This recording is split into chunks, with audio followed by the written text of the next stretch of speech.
فاسألوا أهل الذكر إن كنتم لا Tanya تعلمون. jawab. Menjawab secara ilmiah.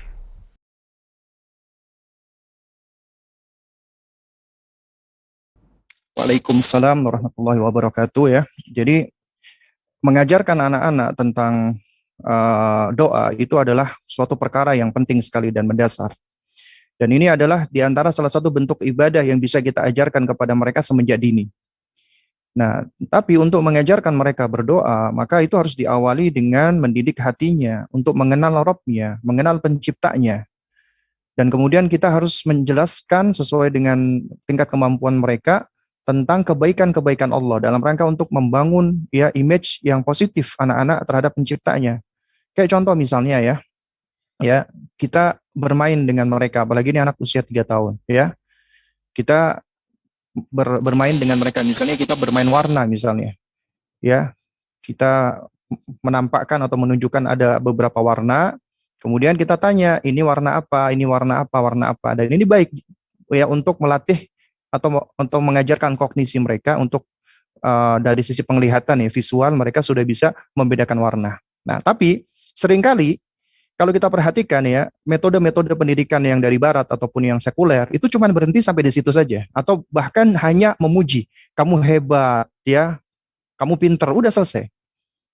Lupa yang paling mendasar dari itu semua, bahwasanya mata itu diberikan oleh Allah Subhanahu wa taala dan Allah karuniakan itu kalau kita merujuk kepada surat An-Nahl tadi 78, la'allakum tashkurun, agar kamu bersyukur kepada Allah.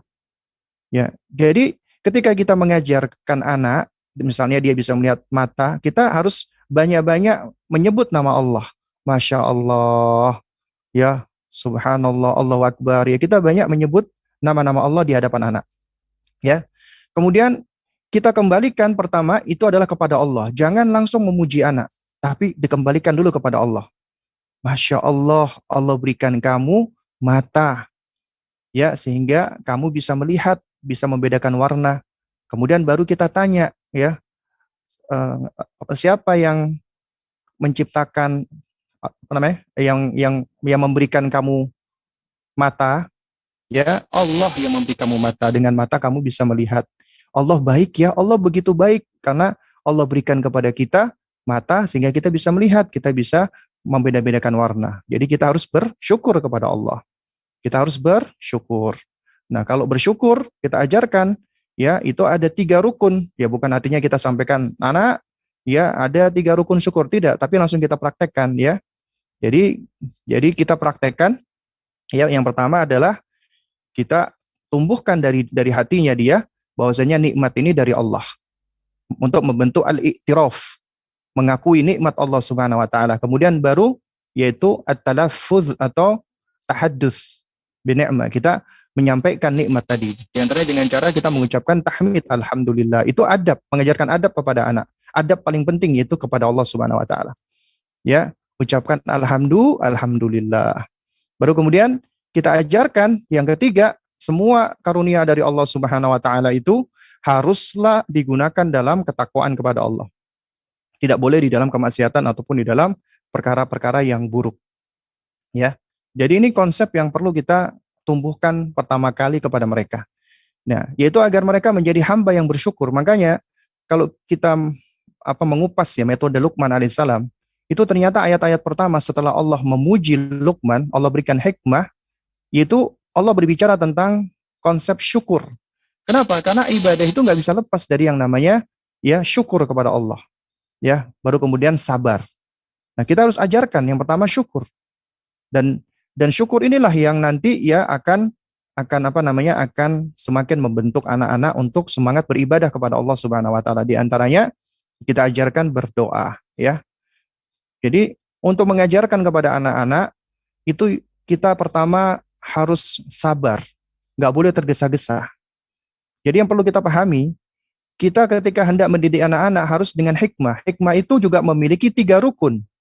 Rukun pertama adalah al-ilmu. Kita harus punya ilmunya. Harus punya ilmu. Karena kalau kita nggak punya ilmunya, apa yang akan kita ajarkan?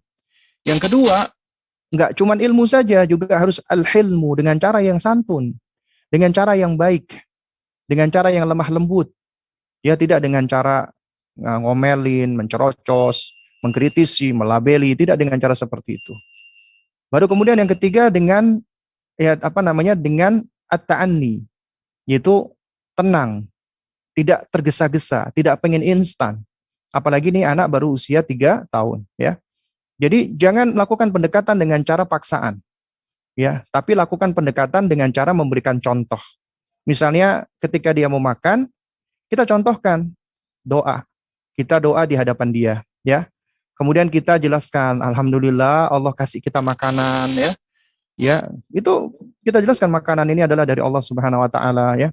Jadi metodenya adalah jadikan anak itu tahbibu ila ta'ah, mencintai amal ketaatan, di antaranya doa. Jadikan dulu dia itu cinta. Makanya metode pertama adalah tahbib. Jadikan dia senang, mencintai dulu. Ya. Nah, baru kemudian setelah itu baru dita'wid, dibiasakan. Dan pembiasaan itu pun juga ada prosesnya. Ya, prosesnya itu ya pertama harus tadrij. Ya, artinya harus step by step. Nggak boleh langsung, nggak langsung semuanya diajarkan, tapi pelan-pelan, sedikit-sedikit. Kemudian juga dalam proses ta'wid ini juga mengharuskan kita harus setelah step by step ya adalah dengan cara yang lemah lembut tadi, dengan cara yang halus, yang santun, ya arif kuwalin. Kemudian yang berikutnya lagi adalah ketika kita mengajarkan kebiasaan atau pembiasaan kepada anak-anak, kita harus lakukan dengan istimror, berkesinambungan, ya. Jadi bukan sekedar anak ketika sudah bisa, sudah dilakukan, kemudian sudah kita biarkan. Jadi harus istimror, terus menerus, sehingga itu menjadi bagian dari kebiasaan dia. Dan anak-anak apabila sudah dibiasakan dari semenjak kecilnya, dan itu menjadi suatu adat buat dirinya, maka insya Allah itu akan terus tersimpan di dalam diri sang anak, ya. Dan ini yang tentu kita harapkan, dan betapa banyak pahalanya orang tua ataupun yang mengajarkan kebaikan-kebaikan ini. Karena ketika dia mengamalkan dari semenjak kecil sampai dia dewasa, bahkan sampai dia meninggal dunia, maka dia mengajarkan itu akan mendapatkan pahala. Nah, oleh karena itu makanya para orang tua jangan mau kalah dengan guru-guru TK-nya. Jadi ini momen bagi Anda untuk Anda membentuk ya investasi pada anak Anda dengan mengajarkan kebaikan-kebaikan, di antaranya adab-adab yang benar, agar ini bisa menjadi kebiasaan mereka. Karena setiap kali mereka melakukan kebaikan ini, maka kita akan mendapatkan pahalanya. Wallahu a'lam bishawab.